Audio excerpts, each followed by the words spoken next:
السلام علیکم ورحمۃ اللہ وبرکاتہ۔ الصلاة والسلام علیک یا رسول اللہ، الصلاة والسلام علیک یا نبی اللہ، الصلاة والسلام علیک یا حبیب اللہ، وعلی آلک واصحابک یا نور اللہ، صلی اللہ تعالی علیہ وسلم۔ اس وقت ہم ماہ ذی الحجہ شریف کے پہلے مبارک عشرے میں اپنی زندگی کے خوبصورت لمحات کو گزار رہے ہیں، اور چونکہ یہ سواد اعظم اہل سنت و جماعت کی عالمگیر تحریک سنی دعوت اسلامی مالیگاؤں کے ہفتہ واری اجتماع کا دن ہے، اور آپ جانتے ہیں کہ لاک ڈاؤن کی وجہ سے یہ پروگرام، یہ اجتماع آن لائن ہو رہا ہے، اور گزشتہ ہفتے کے اجتماع میں ہم نے آپ کی خدمت میں عشرہ ذی الحجہ یعنی ذی الحجہ شریف کے پہلے 10 دنوں کی فضیلت پر کچھ معروضات پیش کرنے کی سعادت حاصل کی تھی۔ آج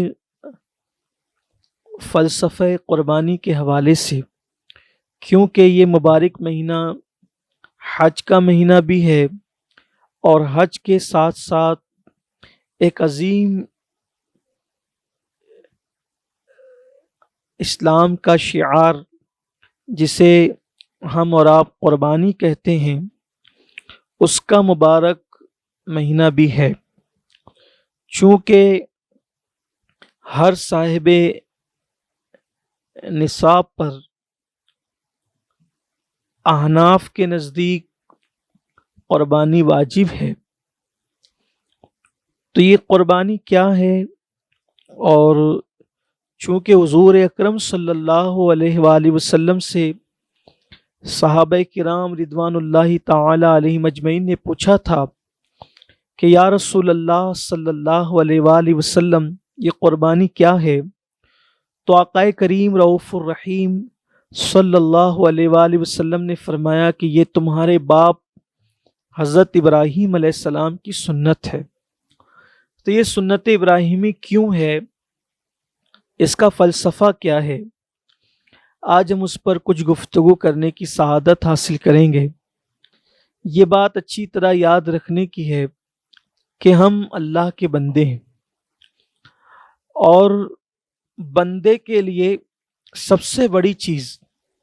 حتیٰ کہ جنت سے بھی بڑی چیز، اپنے اللہ کی رضا ہے، اپنے اللہ کو راضی کرنا ہے، اللہ تبارک و تعالیٰ کی رضا حاصل کرنا، ایسے کام کرنا جس سے اللہ خوش ہو، راضی ہو۔ یہ بندے کے لیے جنت سے بھی بڑی اور قیمتی نعمت ہے۔ اگر یہ بات سمجھ میں نہیں آتی تو ہم اس کو یوں سمجھ سکتے ہیں کہ سیدنا مولائے کائنات سید السادات سرکار علی کرم اللہ تعالی وجہ الکریم نے ایک مرتبہ فرمایا کہ اگر مجھے اللہ میرا یہ اختیار دے کہ میں جنت میں جاؤں یا 2 رکعت نماز پڑھوں، تو میں 2 رکعت نماز کو جنت پر ترجیح دوں گا، یعنی فوقیت دوں گا 2 رکعت نماز کو جنت پر۔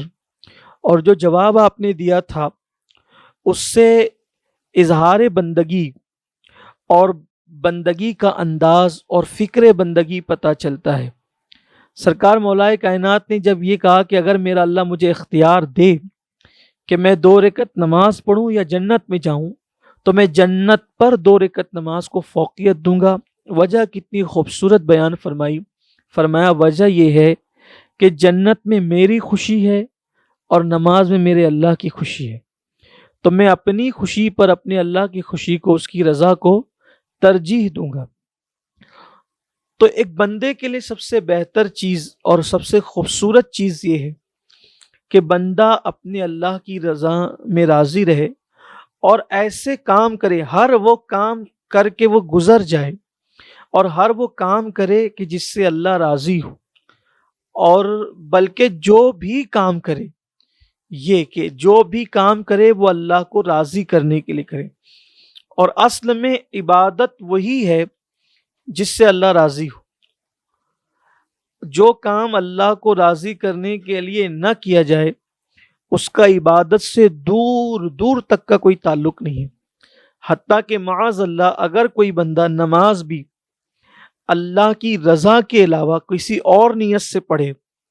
تو وہ اس کی عادت ہو سکتی ہے، وہ اس کی تجارت ہو سکتی ہے، وہ اس کی ریاکاری ہو سکتی ہے، لیکن عبادت نہیں ہو سکتی۔ عبادت وہی ہے جو اللہ کے لیے کی جائے، اور یہی فلسفہ ہمارے بزرگوں نے ہمیں سکھایا۔ آپ صحابہ کرام کی زندگی کو اٹھا کر دیکھیں، اہل بیت اطہار کی زندگی کو اٹھا کر دیکھیں، انبیاء کرام کی زندگی کو اٹھا کر دیکھیں، ہر ایک کی زندگی میں ہمیں یہی بات نظر آئے گی، اللہ کی رضا، آزمائش اللہ کی رضا، خوشی اللہ کی رضا، غم کے ایام اللہ کی رضا، تکلیف اللہ کی رضا، راحت اللہ کی، ہر چیز میں وہ اللہ کی رضا تلاش کرتے تھے کہ اللہ کس میں راضی ہے۔ اور یاد رکھیں جسے خدا کی رضا مل گئی اسے سب سے بڑی نعمت مل گئی، حتیٰ کہ جنت سے بھی بڑی نعمت مل گئی۔ گویا کہ اس بندے کو بندگی کی سند مل جاتی ہے جب وہ اللہ کو راضی کر لیتا ہے۔ فلسفہ قربانی سے متعلق ہم گفتگو کر رہے ہیں، تو یہ اللہ کی رضا کی جو بات ہے، میں نے جس آیہ کریمہ کی تلاوت کی، اللہ فرماتا ہے قل، اے محبوب آپ فرما دے، ان صلاتی و نسکی و محیایا و مماتی للہ رب العالمین۔ آپ یوں عرض کریں کہ میری نماز، میری قربانیاں، حتیٰ کہ میرا جینا اور میرا مرنا بھی اللہ کی رضا کے لیے، یعنی زندگی بھی اللہ کی رضا کے لیے اور موت بھی اللہ کی رضا کے لیے۔ اور جب بندہ اللہ تبارک و تعالیٰ کا مقبول بندہ بنتا ہے، اسی وجہ سے کہ وہ اللہ کو راضی کر لیتا ہے، اور اللہ کو راضی کرنے والے بندوں کے متعلق حجت الاسلام امام غزالی رحمۃ اللہ علیہ فرماتے ہیں کہ مومن اور منافق کا فرق اس وقت ہوتا ہے جب اللہ کسی کو آزمائش میں اور مصیبت میں گرفتار کرتا ہے۔ اللہ جب آزماتا ہے اور بندہ اللہ کی آزمائش میں پورا اترتا ہے تو وہ مومن، اور منافق جو ہوتا ہے وہ گھبراتا ہے، اور صرف گھبراتا ہی نہیں ہے بلکہ منافق کی صفت یہ ہے وہ اللہ کی شکایت کرتا ہے، اللہ سے دور بھاگتا ہے، اللہ تبارک و تعالیٰ کو معاذ اللہ برا کہتا ہے، اور وہ جو ہے استقامت کا مظاہرہ نہیں کرتا بلکہ وہ بھاگ جاتا ہے وہاں سے۔ تو ایسے موقع پر مومن اور منافق کی پہچان ہوتی ہے، اور بندہ پھر سارے امتحانات دے کر بھی، ساری آزمائش میں مبتلا ہونے کے بعد بھی وہ یہ نہیں کہتا کہ میں نے بہت کچھ کر دکھایا اور میں کچھ ہوں نہیں، اور وہ صلہ بھی طلب نہیں کرتا بلکہ وہ یہ کہتا ہے کہ میرے لیے سب سے بڑا صلہ یہ ہے کہ میرا رب مجھ سے راضی رہے۔ بلکہ یہ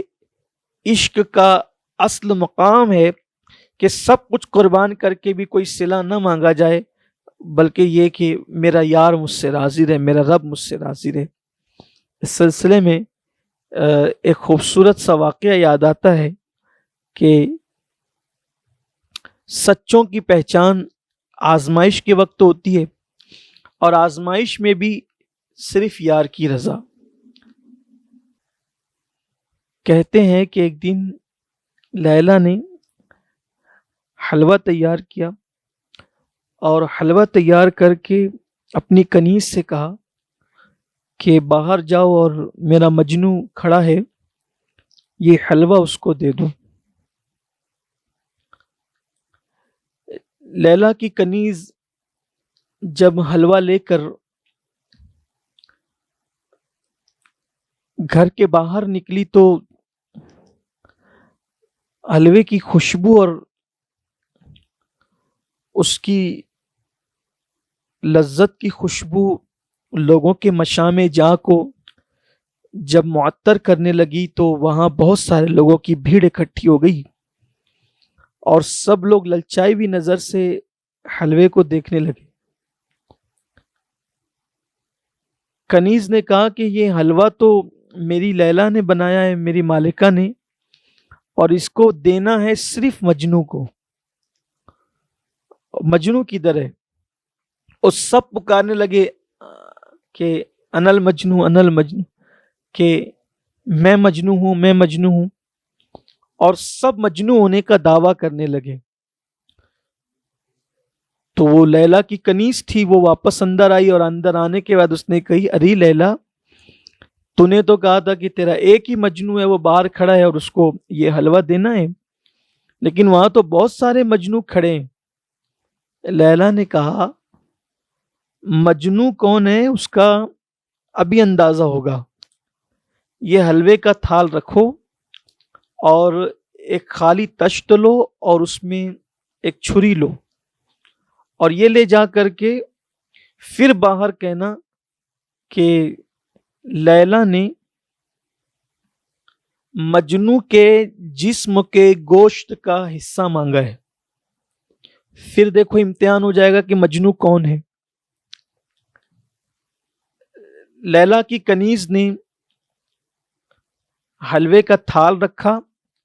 تشت لیا، چھری لی، اور لے کر کے جب وہ باہر گئی تو چونکہ حلوے کی خوشبو سے لوگوں کے مشام جاں معطر تھے اور ہر ایک بندہ مجنو ہونے کا دعوے دار تھا، تو جب کنیز کو چھری اور خالی تشت لاتے ہوئے دیکھا تو پوچھا یہ کیا ہے؟ تو کہا کہ آپ سب لیلا کے عاشق ہیں۔ تو کہا ہاں ہم تو اس کے عاشق ہیں، مجنو تو ہم ہی ہیں۔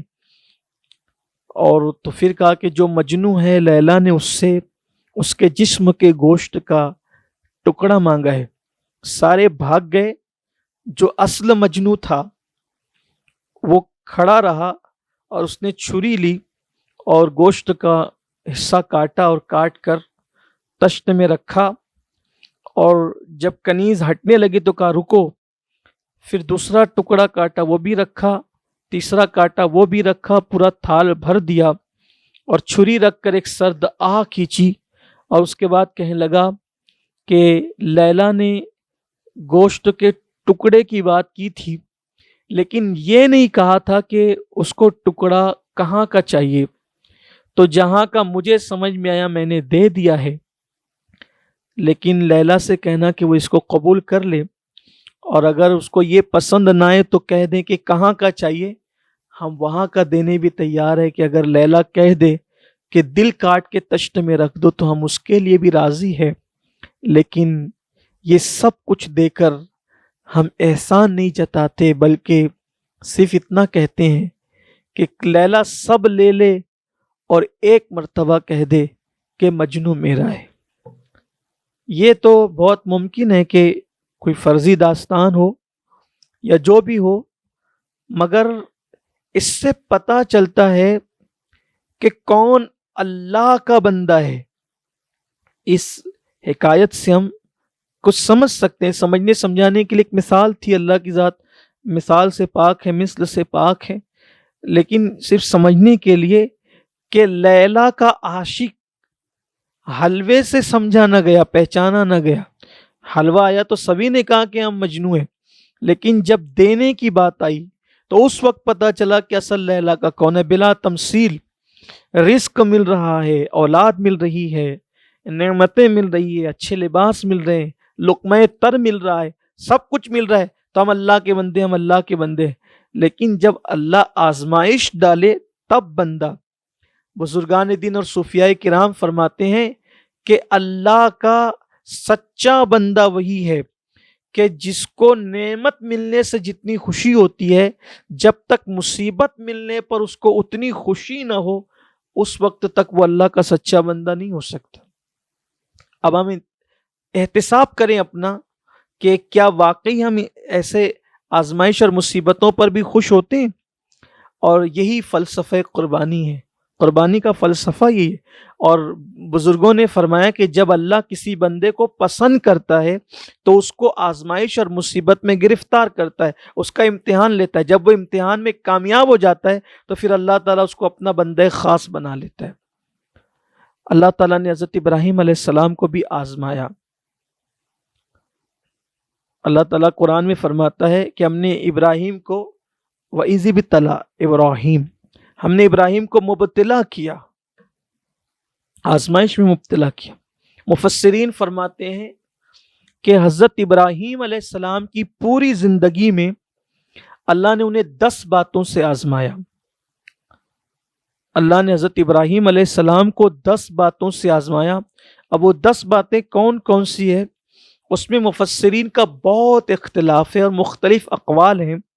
اور مختصر سی اس محفل میں شاید ہم اس کا احاطہ نہیں کر سکتے، لیکن جو آزمائش ہوئی ہے اس میں سے ایک آزمائش تو یہ کہ ولادت آپ کی غار میں ہوئی، گھر میں بھی ولادت نہیں ہوئی۔ ولادت کے وقت حالات اتنے خراب تھے بادشاہ کی طرف سے، نمرود کی طرف سے، کہ آپ کی والدہ اور والد حضرت آپ کی والدہ محترمہ اور آپ کے والد بزرگوار جو ہے وہ آپ کو کی ولادت کے وقت غار میں گئے،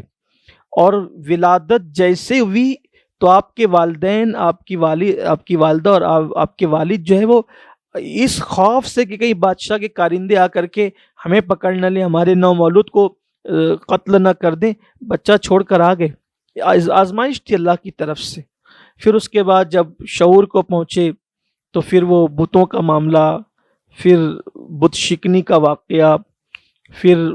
جو ہے وہ آگ میں ڈالنے کا واقعہ، یہ سب چیزیں آپ بار بار سنتے رہتے ہیں چونکہ ہمیں بہت جلدی اپنے عنوان کے قریب پہنچنا ہے۔ پھر اسی طرح سے آگ میں ڈالے جانے کے بعد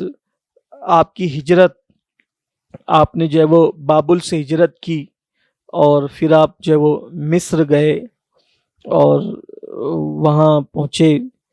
اپنے چچا کے پاس۔ حران ایک علاقہ ہے، اور آپ کے جو چاچا تھے ان کا نام حاران ہے،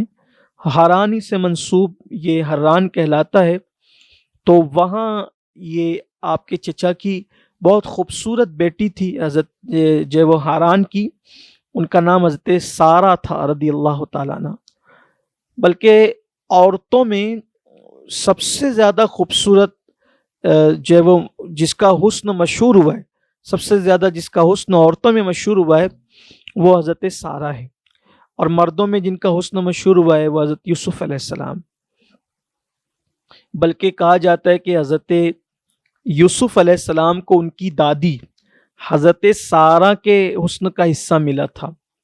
کیونکہ حضرت سارہ جو ہے وہ حضرت یوسف علیہ السلام کی سگی دادی ہوتی ہے، کہ یوسف علیہ السلام کے جو والد ہیں جناب یعقوب علیہ السلام، اور یعقوب علیہ السلام کے والد حضرت اسحاق علیہ السلام۔ تو حضرت اسحاق علیہ السلام چونکہ آپ کے دادا ہوتے ہیں، حقیقی دادا ہوتے ہیں، اور حقیقی دادا کی یہ والدہ ہیں، تو اس اعتبار سے یہ دادی ہوتی ہے حضرت یوسف علیہ السلام کی، اور بڑا قریبی رشتہ ہے حضرت سارہ سے جناب یوسف علیہ السلام کا۔ تو بہت خوبصورت تھی، حاران کی بیٹی تھی۔ حضرت ابراہیم علیہ السلام جب وہاں پہنچے تو جناب لوط علیہ السلام جو آپ کے بھتیجے ہیں آپ کے ساتھ تھے، اور پھر وہاں کچھ دن آپ نے قیام فرمایا، تو جناب ابراہیم علیہ السلام سے جناب سارہ کا نکاح ہو گیا۔ اور حاران نے جب دیکھا کہ حضرت ابراہیم علیہ السلام توحید کی دعوت دیتے ہیں اور بت پرستی سے منع فرماتے ہیں، تو انہوں نے منع کیا اس بات سے۔ حضرت ابراہیم علیہ السلام نے نہیں رکے حق سے، تو حاران ناراض ہو کر حضرت ابراہیم علیہ السلام کو، جناب لوط علیہ السلام کو اور جناب سارہ کو، ان تینوں کو آپ نے یعنی کہ حاران نے جو اپنے گھر سے نکال دیا۔ حضرت سارہ کی وفا اور ان کی سچائی، صداقت، شوہر سے محبت اور اللہ تعالیٰ کی وحدانیت پر یقین کہ باپ کو چھوڑنے تیار ہو گئی، لیکن انہوں نے جب وہ اللہ کا اور اللہ کے رسول کا جو ہے وہ حقانیت کا راستہ نہیں چھوڑا۔ حضرت ابراہیم علیہ السلام نے جب جناب سارہ کی وفاداری، محبت، انسیت اور الفت دیکھی تو حضرت ابراہیم علیہ السلام نے حضرت سارہ سے ایک وعدہ کر لیا کہ تم میری فرما برداری کرنا اور میں تمہاری ہر بات مانوں گا، جب بھی تم کوئی بات کہو گی تو میں تمہاری بات نہیں کاٹوں گا اور تم میری بات نہیں کاٹو گی۔ یہ ایک معاہدہ تھا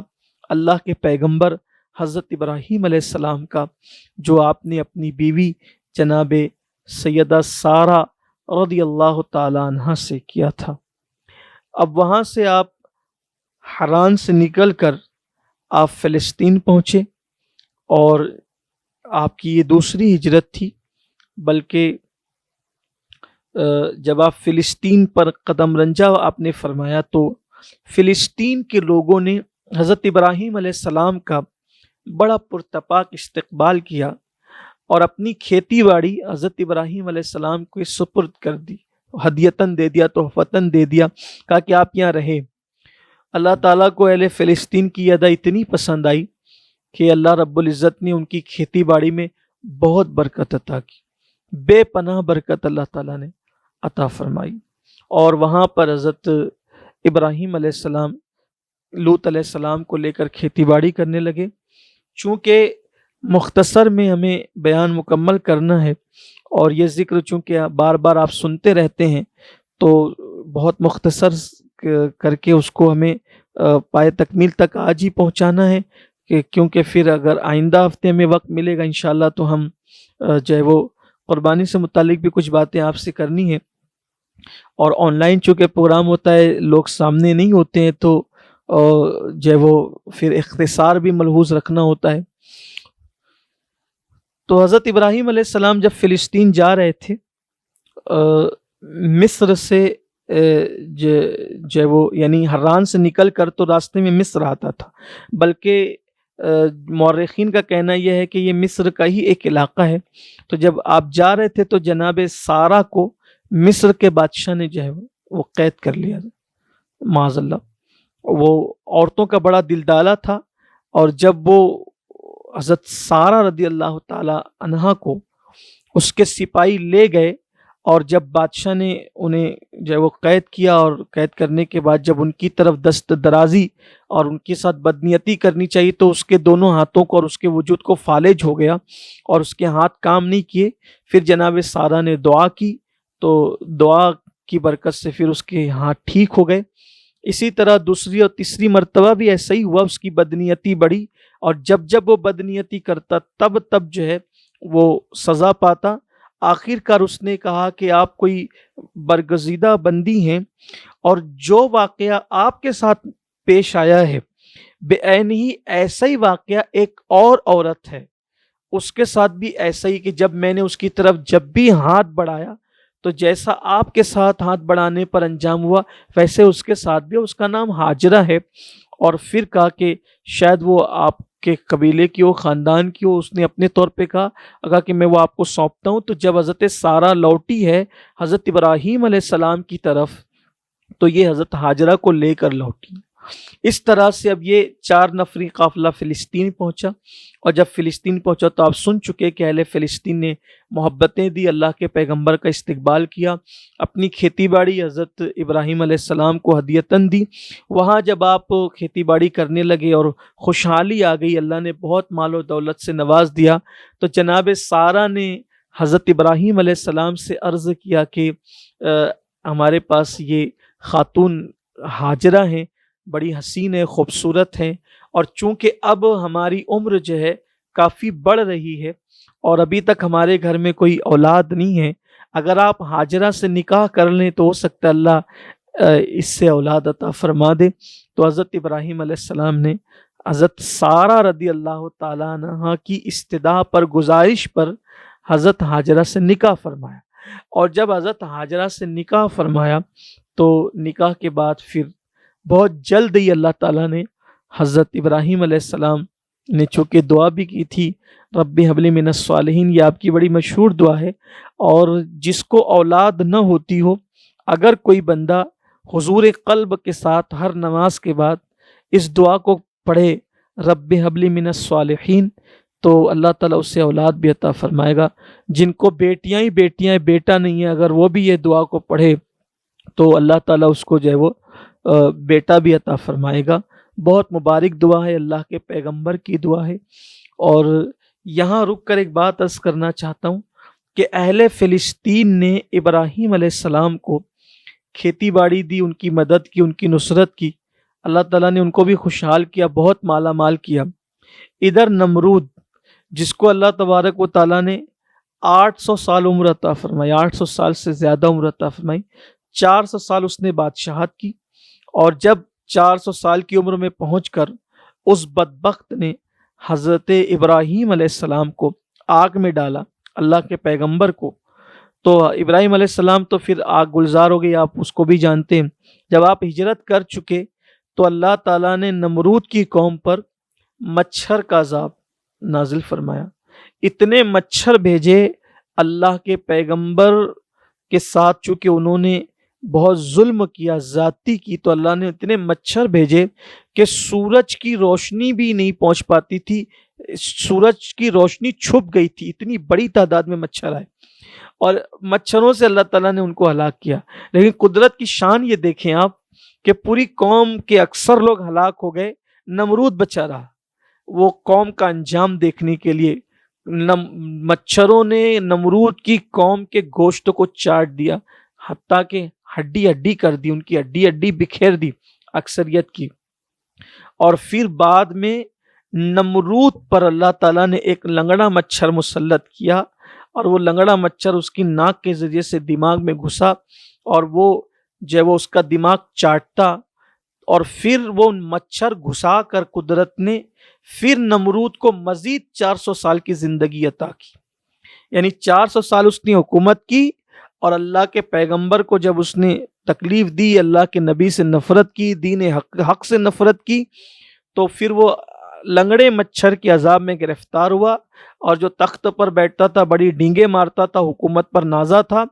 پھر اس کے دربار کا یہ طریقہ بن گیا، یہ قانون بن گیا کہ جو بھی آتا وہ نمرود کے سر پہ جوتے مارتا تو اس کو راحت ملتی. 400 سال تک اس عذاب میں وہ گرفتار رہا، اور 400 سال اس عذاب میں گرفتار ہونے کے بعد پھر وہ اسی تکلیف کے اندر مر گیا. جب مر گیا تو پھر اس کے جسم سے بدبو آئی، بہت پریشانی ہوئی. اس کے جو ہے وہ رشتہ داروں نے، اس کے لوگوں نے اس کو دفن کرنا چاہا، تو سوچا کہ یہ بیماری ہمیں نہ لگ جائے. تو پھر ان لوگوں نے یہ کیا کہ ایک کام کرتے ہیں کہ دفن کریں گے تو بیماری لگ جائے گی، تو کریں کیا، تو اس کو ان لوگوں نے جلا دیا. اس طرح جو نبی کو جلانے چلا تھا، اس کی قوم نے مرنے کے بعد اس کو جلا دیا. اور لوگوں کو یہ عبرت کا پیغام قدرت دے رہی ہے کہ نبی کو جلانے والے، نبی پر تو آگ گلزار ہو گئی لیکن جلایا تجھے گیا ہے. مورخین لکھتے ہیں کہ دنیا میں یہ پہلا انسان ہے جس کو مرنے کے بعد جلایا گیا، اور یہ آگ کی سزا یہ نبی کو دینا چاہتا تھا بدبخت، جبکہ خود اس کا مقدر بن گئی. اس سے یہ بھی پتہ چلتا ہے کہ اہل حق کو کبھی بھی حکومتوں سے، طاقتوں سے یا اہل باطل سے گھبرانے اور ڈرنے کی ضرورت نہیں ہے، کیونکہ اللہ پر اگر توکل بھروسہ ہے اور آپ حق پر ہیں تو دیر ہی سے صحیح، لیکن قدرت کے یہاں فیصلے حق کے ہوتے ہیں. آپ دیکھیں ابراہیم علیہ السلام نے جلدی نہیں کی. آپ کے ہجرت کر جانے کے بعد بھی 400 سال تک نمرود زندہ رہا، لیکن عذاب میں گرفتار رہا. تو اس لیے ہم بہت عجلت کرتے ہیں، ہمیں عجلت نہیں کرنا چاہیے، اللہ کی رضا میں راضی رہنا چاہیے. بہرحال حضرت ہاجرہ سے ابراہیم علیہ السلام نے نکاح فرمایا، دعا کی، اور اللہ تعالیٰ نے پھر آپ کو اولاد دی. اس طرح سے حضرت سیدنا اسماعیل علیہ السلام جو ہے وہ پیدا ہوئے اور آپ دنیا میں تشریف لائے. حضرت سارہ جو ہے ایک حقیقی ماں سے زیادہ حضرت اسماعیل علیہ السلام سے پیار کرتی تھی. حضرت ہاجرہ سے چونکہ انہی کی گزارش پر نکاح ہوا تھا، حضرت ہاجرہ کو بھی بہت پیار دیتی تھی، حضرت اسماعیل علیہ السلام کو بھی. اور حضرت سارہ کی غیرت کا خیال کر کے حضرت ابراہیم علیہ السلام کبھی بھی جناب اسماعیل علیہ السلام کو ان کے سامنے پیار نہیں کرتے تھے، گود میں نہیں لیتے تھے کہ کہیں ان کو احساس نہ ہو جائے کہ میں لا ولد ہوں۔ ایک دن حضرت اسماعیل علیہ السلام زمین پر تھے اور آپ گھر میں تشریف لائے تو دیکھا کہ حضرت ہاجرہ اور سارہ کسی کام میں مصروف ہیں اور یہ زمین پر ہے، تو حضرت ابراہیم علیہ السلام نے حضرت اسماعیل علیہ السلام کو اٹھایا اور چومنے لگے، بوسے دینے لگے، پیار کرنے لگے۔ اتنے میں جناب سارہ آ گئی اور آنے کے بعد جو ہے وہ یہ منظر دیکھ کر آپ کو غیرت آئی اور آپ نے فرمایا ابھی کے ابھی اسی وقت اس بچے کو بھی اور اس کی ماں کو بھی اتنی دور لے جائیں آپ کہ، اور وہ بھی ایسی جگہ لے جائیں کہ جہاں میں ان کا ذکر نہ سنوں، یہ مجھے کبھی نظر نہ آئے، اور ایسی وادی میں لے جائیں جہاں پر کچھ بھی نہ ہو، وادی غیر ذی زرع میں لے جائیں۔ آپ نے حضرت سارہ کو بہت سمجھانے کی کوشش کی، لیکن حضرت سارہ نے کہا کہ آپ نے وعدہ کیا تھا کہ آپ جو کہے گی میں آپ کی بات مانوں گا، میں آپ کی ہر بات مانتی رہی، آپ بھی میری یہ بات مانیں۔ حضرت ابراہیم علیہ السلام کو تردد تھا، اللہ کی آزمائش ہوئی، اللہ تعالیٰ نے وہی نازل فرمائی کہ سارہ جو کہتی ہے وہی ہماری رضا ہے، وہی ہماری مرضی ہے، سارہ جو کہتی ہے وہ کر گزریے۔ بظاہر یہاں کوئی ایک ظاہر بن انسان بدبختی جس کا مقدر ہو، وہ یہ کہہ سکتا ہے کہ معاذ اللہ حضرت سارہ خطا پر تھیں اور انہوں نے ایسا کیوں کیا، ایسا کیوں ہوا، ویسا کیوں ہوا۔ یاد رکھیے گا کہ یہ ایک بات اللہ کے برگزیدہ بندوں کے حوالے سے کوئی بد نصیب ہی کہہ سکتا ہے یا بد نصب کہہ سکتا ہے کہ وہ حضرت سارہ پر اعتراض کرے کہ انہوں نے ایسا کیوں کیا۔ بہت خوبصورت بات ہمارے بزرگوں نے لکھی ہے کہ اللہ کے برگزیدہ بندوں کے اختلاف میں بھی اللہ کی کوئی نہ کوئی حکمت ہوتی۔ بظاہر حضرت سارہ کا یہ قول، یہ فعل کہ یہاں سے لے جائیں وادی غیر ذی زرع میں پہنچا دیں، یہ ان کی کوئی خطا نہیں ہے، کوئی لغزش نہیں ہے۔ اللہ کے برگزیدہ بندوں کا کوئی اختلاف ہو اور اس میں اللہ کی بہت بڑی حکمت ہوتی۔ سرسری نظر سے دیکھیں تو حضرت سارہ کے خلاف ہو جائیں لوگ، معاذ اللہ ان سے بدگمانی کریں، ایک نبی کی بیوی ہے، ایک نبی کی ماں ہے، اور بلکہ حضرت اسحاق علیہ السلام کی امی ہونے کی وجہ سے بنی اسرائیل کے سارے پیغمبروں کی ماں ہے، اور بنی اسرائیل ہی نہیں بلکہ بنو اسماعیل کے پیغمبروں کی بھی، بنو اسماعیل میں تو ہمارے حضور علیہ السلام ایک ہی نبی ہوئے، حضرت اسماعیل علیہ السلام کے بعد ہمارے حضور ہی ہوئے، تو چونکہ والد کی بیوی ہونے کی وجہ سے تو وہ حضرت ابراہیم چونکہ ابو الانبیاء ہیں تو سارے انبیاء کی ماں ہو گئی، ان سے کوئی خطا نہیں ہوئی تھی، ان سے کوئی لغزش نہیں ہوئی تھی۔ یہ قدرت کی شان ہے، قدرت اس طرح کے کام کرواتی ہے کہ اگر سارہ رضی اللہ تعالیٰ عنہ، میرے ماں باپ ان پہ قربان، اگر وہ نہ کہتی نا کہ وادی غیر ذی زرع میں پہنچایا، پھر بات یہ ہے کہ سارہ کہہ رہی ہیں کہ معاذ اللہ اگر یہ کہنا ظلم ہوتا، معاذ اللہ ثم معاذ اللہ، جو اہل ظاہر کی نظر میں کہ اگر یہ ظلم ہوتا تو اللہ تعالیٰ ظلم کی تائید کیوں فرماتا، جبکہ حضرت سارہ کی تائید کر رہی ہے قدرت کہ سارہ جو کہہ رہی ہے آپ وہ کر گزریں، یہی اللہ کی مرضی بھی ہے۔ وجہ دنیا کو ظاہر میں یہ نظر آ رہا ہے، لیکن حقیقت میں یہ ہے کہ وادی غیر ذی زرع شہر مکہ بنے گا تو ان دونوں کے جانے سے ہی بنے گا، اور حضرت سارہ اس کا سبب بن رہی ہیں۔ بلکہ یہ کہہ دیا جائے کہ اگر حضرت سارہ نے غیرت نہ کی ہوتی تو مکۃ المکرمہ جو ہے وہ آباد نہ ہوتا۔ یہ غیرت سارہ کی برکت ہے، حضرت سارہ رضی اللہ تعالیٰ عنہ کی غیرت کی برکت ہے، یہ ان کی خطا نہیں ہے، یہ ان کی لغزش نہیں ہے، بلکہ یہ ان کی غیرت کی برکت ہے۔ تو اللہ والوں کے ہر کام میں حکمت ہوتی ہے، اور اللہ والوں کا ہر کام، بس ہمارا کام اتنا ہے کہ جب بھی اللہ والوں کا ذکر کریں تو ہماری زبان بہت سنبھلی ہونی چاہیے۔ اسی طرح جب بھی صحابہ کرام کے، پہلی بات تو مشاجرات صحابہ کا ذکر ہی نہ کیا جائے، اور اگر صحابہ کے مشاجرات کا ذکر ہو تو بھی بہت زبان کو، کیونکہ ہماری زبانیں اس قابل نہیں کہ ہم ان کے مقدس نام لے سکیں، تو معاذ اللہ اس میں حضرت ہاجرہ حضرت سارہ کا اختلاف کو کوئی رنگ نہیں دیا جا سکتا، وہ اختلاف تھا بھی نہیں۔ یہ غیرت سارہ کی برکت ہے کہ حضرت ابراہیم علیہ السلام جو ہے وہ لے گئے کہا جاتا ہے کہ براق پر لے گئے، اس لیے کہ فلسطین سے ایک بڑا فاصلہ ہے، طویل فاصلہ ہے، بلکہ آج کل کے لوگوں نے اس کو کچھ ناپا بھی ہے، تقریباً 1400 کلومیٹر کا کچھ فاصلہ بتایا جاتا ہے، کم زیادہ ہو سکتا ہے کیونکہ میں نے نہیں ناپا ہے، یہ کتابوں کی بات ہے، اور ناپنے والوں کا وہ ہو سکتا ہے کہ جسے ذوق ہو وہ اپنے طور پہ ناپ لیں، لیکن چونکہ یہ کوئی حتمی بات نہیں ہے، لیکن اندازاً جو بتایا گیا کہ 1400 کلومیٹر کا فاصلہ بتایا جاتا ہے مکۃ المکرمہ اور جو ہے وہ فلسطین کا۔ تو حضرت ابراہیم علیہ السلام حضرت ہاجرہ کو، حضرت اسماعیل علیہ السلام کو وہاں لے کر کے گئے، اور آج کل جہاں خانہ کعبہ ہے، تو چونکہ خانہ کعبہ کئی مرتبہ تعمیر ہوا ہے، پہلی مرتبہ فرشتوں نے تعمیر کیا،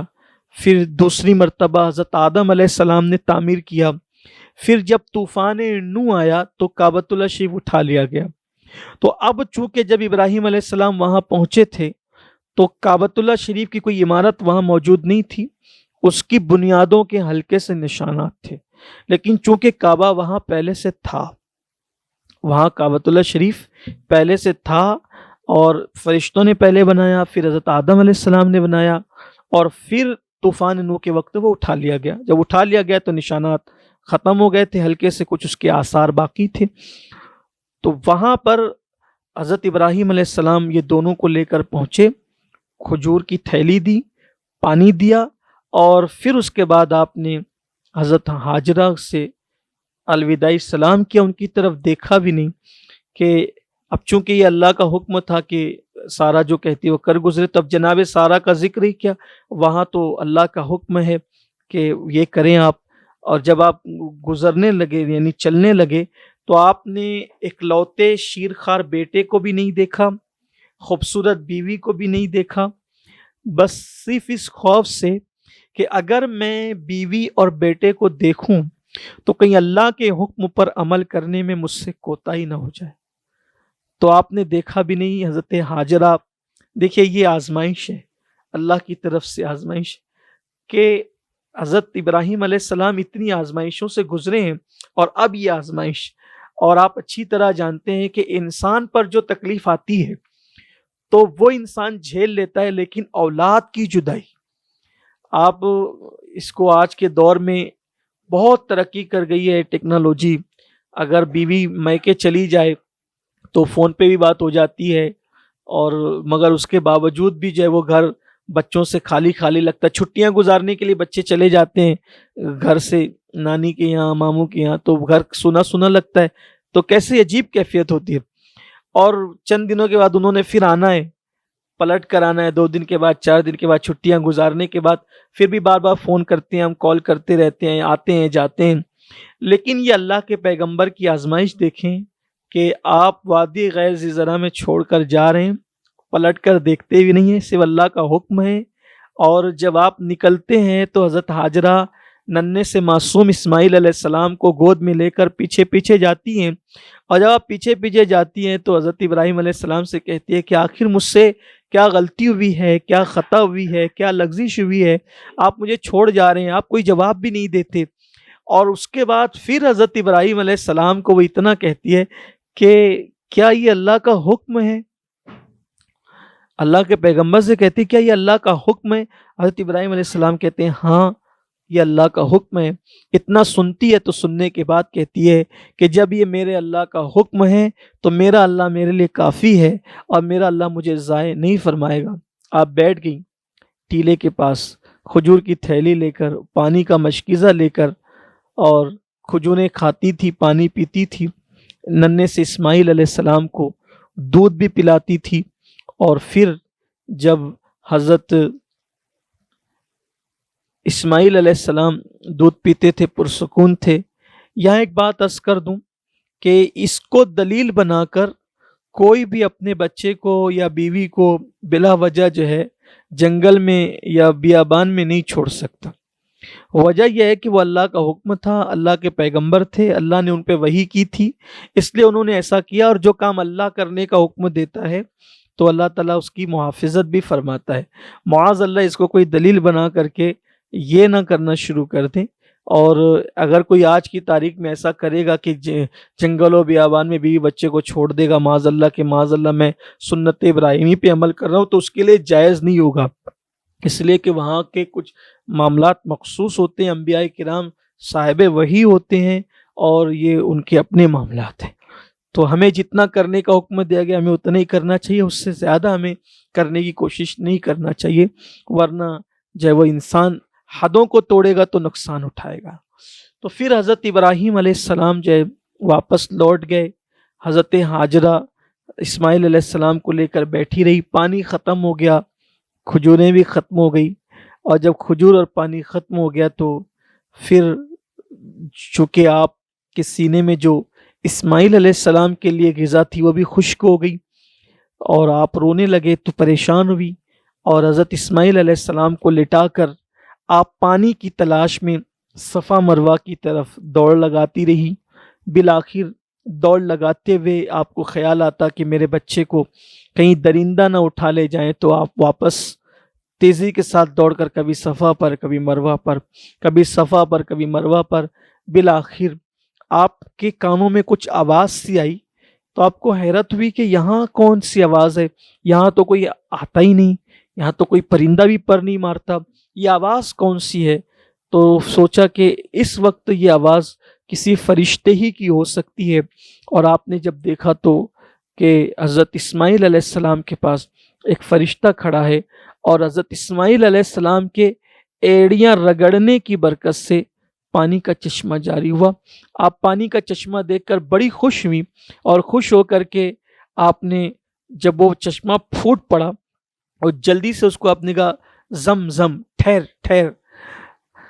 اللہ کے رسول صلی اللہ علیہ وآلہ وسلم فرماتے ہیں کہ اگر اللہ ہاجرہ پہ رحم فرمائے، اگر وہ ایسا نہ کہتی تو وہ پانی بہہ جاتا، اور وہ یہ بھی بیان کیا گیا ہے کہ وہ پوری زمین پر وہ پھیل جاتا پانی۔ انہوں نے زمزم کہہ کے اس کو وہیں پر روک دیا، گویا کہ پانی پیا، حضرت اسماعیل علیہ السلام کو پلایا، سیراب ہوئی، اور پھر اس کی برکت سے آپ کے سینے میں پھر غذا واپس ہوئی، اور حضرت اسماعیل علیہ السلام جو ہے وہ پھر پرسکون ہو گئے۔ اس طرح سے آپ وہاں رہنے لگی، اور وہ پانی زمزم بھی کتنا برکت والا پانی ہے کہ اللہ کے رسول علیہ السلام فرماتے ہیں اس میں دیکھنا بھی شفا ہے، اس کو دیکھ کر جو دعا پڑی جائے اللہ اس دعا کو بھی قبول فرماتا ہے، اور زمزم کو جس نیت سے پیا جائے گا اللہ اس نیت کی بھی تکمیل فرماتا ہے۔ اسی لیے امام اہل سنت نے لکھا ہے کہ جب زمزم پیو تو یہ بھی نیت کیا کرو، دعا کیا کرو کہ یہاں سیرابوں نے اللہ قیامت کی پیاس سے ہماری حفاظت فرمائے۔ اور بھی زمزم کے بڑے فوائد ہیں، زمزم بھوک بھی مٹاتا ہے، پیاس بھی مٹاتا ہے، اور جب زمزم پئیں تو پیٹ بھر کر کے پئیں، کیونکہ منافق اور مومن کا فرق یہ ہے کہ مومن پیٹ بھر کے پیتا ہے، منافق پیٹ بھر کر نہیں پیتا۔ لیکن یہ بات وہاں کے لیے، کیونکہ یہاں تو ہمیں تبرکن تھوڑے چند قطرے ملتے ہیں، لیکن یہ وہاں کے لیے کہ جب زمزم پیے تو پیٹ بھر کر پیے۔ اللہ وہ زمین ہمیں نصیب فرمائے، بار بار نصیب فرمائے۔ پھر حضرت ابراہیم علیہ السلام حضرت سارہ سے رضی اللہ تعالیٰ عنہ اجازت لے کر کہ میرا بچہ اور حضرت ہاجرہ کافی دن ہو گئے ہیں، میں ذرا ان سے مل آؤں، اور پھر آپ جو ہیں تشریف لے گئے، اور جب آپ آئے تو وہی وادی غیر ذی زرع، آپ درمیان میں مجھے یہ عرض کرنا تھا لیکن میں وہ عرض کر رہا ہوں کہ جب حضرت ابراہیم علیہ السلام حضرت ہاجرہ کو چھوڑ کر جب لوٹنے لگے تو وہاں آپ نے دعا کی تھی کہ اللہ میں تو اپنی اولاد کو یہاں چھوڑ کر بسا کر جا رہا ہوں، یہاں تو انہیں رزق عطا فرما پھلوں سے، اور ان کی محبت لوگوں کے دلوں میں ڈال دے۔ تو اس کی برکت یہ ہوئی کہ اللہ تعالیٰ نے حضرت ابراہیم علیہ السلام کی دعا سے ملک شام کا ایک پورا علاقہ اٹھا کر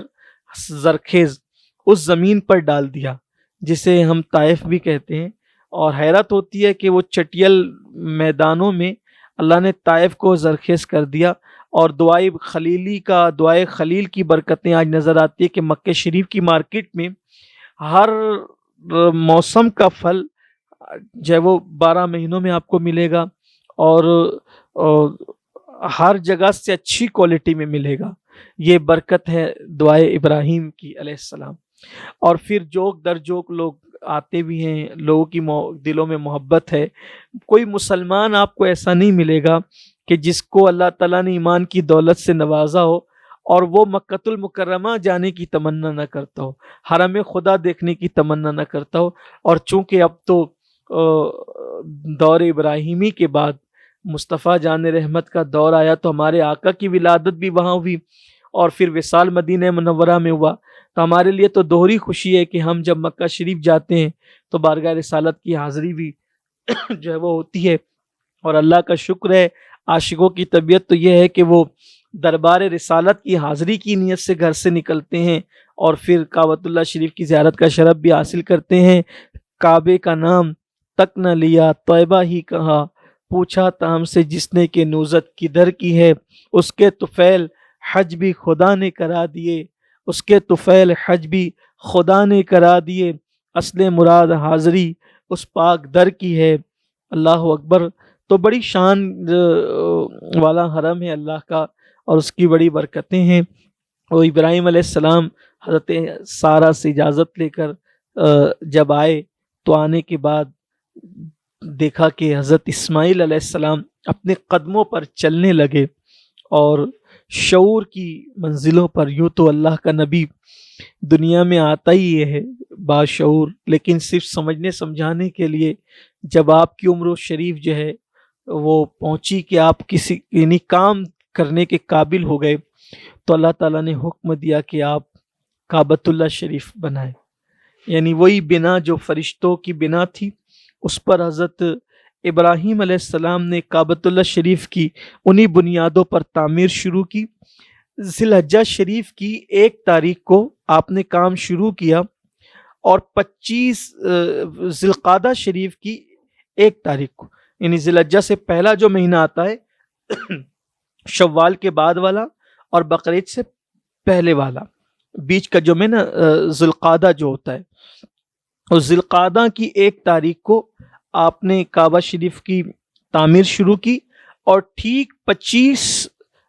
ذی القعدہ کو آپ نے کعبۃ اللہ شریف کو مکمل کر لیا۔ یعنی تقریباً 25 دن کے اندر اندر حضرت ابراہیم علیہ السلام نے کعبہ مکمل تعمیر کیا۔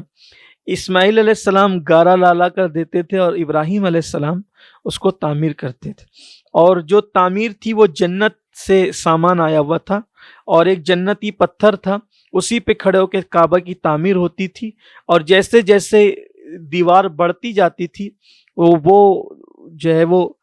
پتھر بھی اٹھتا چلا جاتا تھا، اوپر اٹھتا چلا جاتا، اور گویا کہ سیڑھیوں کا کام کر رہا تھا، یا یہ کہہ لیں کہ جو ہے وہ پتھر جو ہے وہ لفٹ کا کام کر رہا تھا کہ اوپر ہوتا جاتا تھا اور آپ کعبہ تعمیر کرتے جاتے تھے۔ جب کعبہ مکمل تعمیر ہو گیا 25 دنوں کے اندر، تو ابراہیم علیہ السلام نے اللہ سے عرض کی کہ مولا یہ تیرے حکم پہ میں نے عمل کیا ہے۔ اللہ نے فرمایا کہ ابراہیم مانگو، میرے خلیل کیا مانگتے ہو؟ عرض کی مولا کہ تو نے تو سب ہی دیا ہے، حتیٰ کہ اپنا پکا دوست اور خلیل بھی بنا ہے،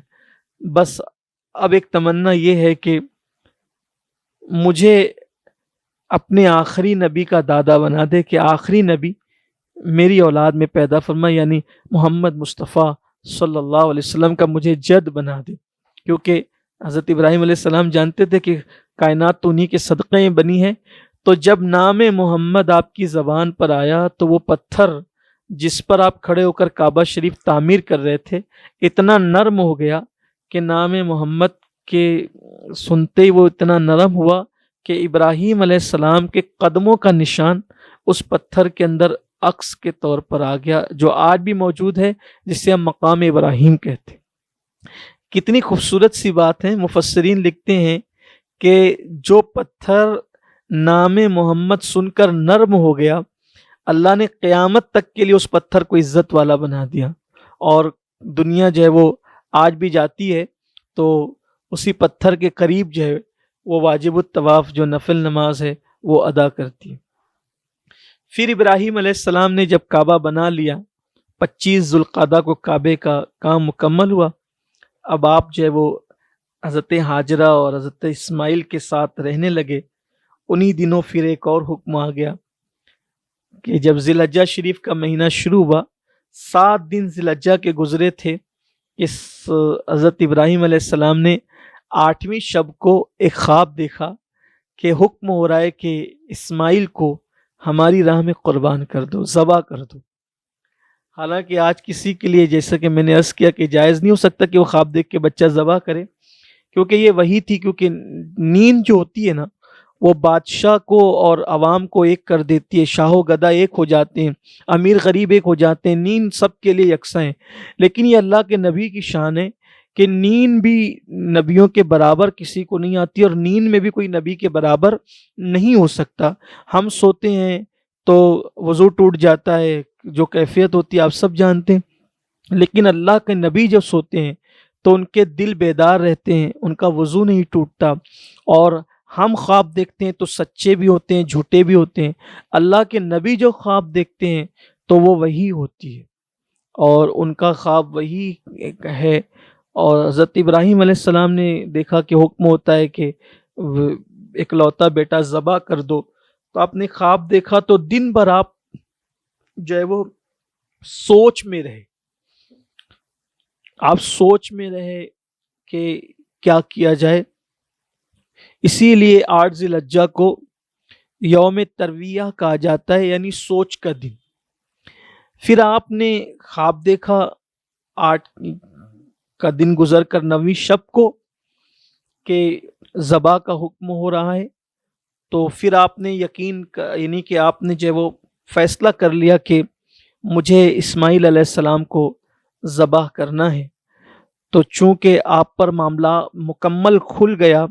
اور آپ نے پہچان لیا جو حکم دیا گیا تھا، اس لیے اس دن کو یوم العرفہ کہتے ہیں، پہچان کا دن۔ اور یوم العرفہ کہنے کی ایک وجہ یہ بھی ہے کہ اس دن عرفات میں حج بھی ہوتا ہے۔ اور پھر آپ نے اس حکم کو، اس کی تعمیل کر دی 10ویں ذی الحجہ کو، تو اس کو یوم النحر یوم نحر کہتے ہیں اس کو۔ اور جب آپ نے حضرت اسماعیل علیہ السلام کو ذبح کرنے کے لیے جو ہے وہ لے جانے لگے مینا کی طرف، تو آپ نے حضرت اسماعیل علیہ السلام کو جو ہے وہ واضح طور پر یہ کہا کہ میرے اللہ نے مجھے حکم دیا ہے کہ میں تمہیں ذبح کر دوں، تم کیا کہتے ہو؟ وہ کہا کہ آپ کو جو حکم ہوا ہے آپ بغیر جھجک اس پر عمل کریں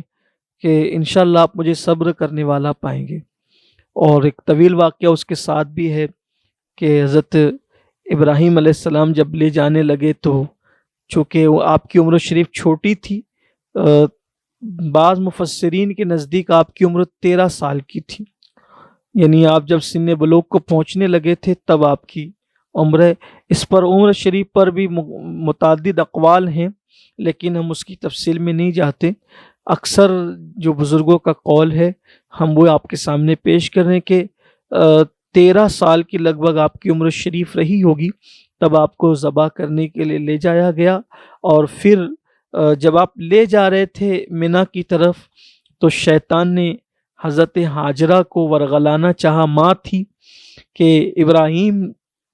تمہارے بیٹے کو ذبح کرنے لے جانے۔ تو جناب ہاجرہ نے کہا کہ کیا کوئی باپ بھی اتنی منتوں مرادوں سے جس کے یہاں اولاد پیدا ہوئی، وہ بھی اکلوتی اولاد، کیا وہ ذبح کر دے گا؟ کوئی باپ ایسا کر سکتا ہے؟ تو شیطان کے منہ سے بات نکل گئی کہ اللہ کا حکم ہے۔ ہاجرہ نے کہا کہ اگر اللہ کا حکم ہے تو ایک بیٹا کیا، ہزاروں بیٹے بھی ہو تو اللہ کے حکم پہ قربان کر سکتے ہیں۔ یہ تربیت تھی حضرت ابراہیم علیہ السلام کی۔ اور پھر شیطان نے حضرت اسماعیل علیہ السلام کو ورغلایا اور یہ کہا کہ آپ کے ابا ذبح کرنے لے جا رہے ہیں۔ اور پھر اسماعیل علیہ السلام نے بھی کہا کہ اکلوتا بیٹا اتنی مرادوں سے، دعاؤں سے جو ہوا ہو کیسے ذبح کیا جا سکتا ہے؟ تو کہا یہ ایسا سوچتے ہیں کہ یہ اللہ کا حکم ہے۔ تو حضرت اسماعیل علیہ السلام نے کہا کہ تو مجھے شیطان مردود ہی معلوم ہوتا ہے کہ اللہ کے حکم سے عمل کرنے پہ روکتا ہے۔ پھر اس نے حضرت ابراہیم علیہ السلام کو بھی روکنے کی کوشش کی، یہ خواب ہی تو ہے وغیرہ وغیرہ، اور آپ نے اس کو کنکریاں مار کے بھگایا۔ وہ آج بھی اس کی یادیں تازہ کی جاتی ہے۔ اور پھر حضرت اسماعیل علیہ السلام کو لے گئے اور کہا کہ میں آپ کو اللہ کے حکم پہ ذبح کرنا چاہتا ہوں۔ کتنے خوبصورت یہ فلسفہ ہے قربانی کا کہ حضرت اسماعیل علیہ السلام جو ہے وہ کہنے لگے کہ ابا جی ایک کام کیجئے گا کہ جب آپ مجھے ذبح کیجئے گا تو آپ میرے ہاتھوں کو اور پیروں کو باندھ دیجئے رسی سے، کہ مجھے ڈر لگتا ہے کہ جب آپ میری گردن پر چھری چلائیں گے تو ہاتھ اور پیر درد کی وجہ سے اگر میں جو ہے وہ بے قابو ہو کر کے پھینکوں تو کہیں آپ کو اس سے اذیت نہ پہنچے، یا میرا خون جو ہے وہ آپ کے لباس کی طرف نہ بڑھے، اس لیے آپ، تاکہ میں تڑپوں بھی تو ایک حد میں تڑپ سکوں۔ دوسری بات یہ کہ میرا چہرہ جو ہے وہ آپ زمین کی طرف کر دیں تاکہ شفقت پدری جو ہے حکم خداوندی پر عمل کرنے سے آپ کو نہ روک سکے، اور ہو سکے تو آپ اپنی آنکھوں پہ پٹی باندھ لیں تاکہ جو ہے وہ بیٹے کی محبت رب کی محبت کے درمیان حائل نہ ہو سکے۔ کیا خوبصورت انداز ہے اللہ کی رضا کے لیے، آزمائش خداوندی پر پورا اترنے کے لیے۔ اور پھر ایسا ہی ہوا کہ ابراہیم علیہ السلام نے جو ہے وہ گردن پر چھری رکھی، 10ویں ذی الحجہ تھی، اور بیٹے کے اکلوتے بیٹے کی گردن پر چھری تھی، اور اللہ اکبر، حضرت ابراہیم علیہ السلام چھری پھیر رہے تھے، قدرت نے جو ہے وہ دکھا دیا فرشتوں کو، اور پوری کائنات کے لیے ایک مثال قائم ہو گئی کہ امتحان میں کامیاب ہوتے ہوئے آئے تھے، لیکن جب اولاد کے امتحان کی بات آئی تو ابراہیم علیہ السلام نے اولاد کو نہیں دیکھا بلکہ اپنے اللہ کی محبت میں بیٹے کی گردن پہ چھری رکھ دی۔ مفسرین نے لکھا ہے کہ فرشتوں نے اللہ سے کہا تھا، مولا ابراہیم کو تو نے اولاد تو دی، یہ تجھے زیادہ چاہتے ہیں یا اولاد کو؟ تو اللہ نے فرمایا کہ میرا خلیل مجھی کو چاہتا ہے، میں تمہیں دکھا دوں گا۔ اور اس دن دکھا دیا کہ دیکھو ہمارے حکم پر اکلوتے بیٹے کی گردن پہ چھری رکھ دی ہے، اور چھری چلانے ہی والے تھے، اللہ نے جبریل سے کہا جبریل جاؤ اور جنت سے دمبا لے لو۔ بعض مفسرین نے بکری کا ذکر بھی کیا ہے، اور اس سے پہلے کہ ابراہیم چھری چلائیں گردن اسماعیل پر، آپ جنت سے وہ دمبا یا بکری جو ہے وہ، یا یوں کہہ لیں جنتی جانور، تاکہ اقوال کے اختلافات ہی ختم ہو جائیں، جنتی جانور جو ہے وہ لے کر اسماعیل کی جگہ رکھ دیں۔ ادھر وہ چھری رکھ کر چلا بھی نہ سکے تھے کہ جبریل علیہ السلام وہ جنتی جانور لے کر کے آئے اور اسماعیل علیہ السلام کی جگہ پہ رکھ دیا، اور آپ نے پھر اس کو ذبح کیا، اور جب آنکھ سے پٹی کھولی تو دیکھا کہ جانور ذبح تھا اور اسماعیل علیہ السلام کھڑے مسکرا رہے تھے۔ اللہ نے فرمایا تو نے اپنا خواب سچ کر دکھایا اور تو نے ذبح عظیم کیا، اور اللہ تبارک و تعالی یوں ہی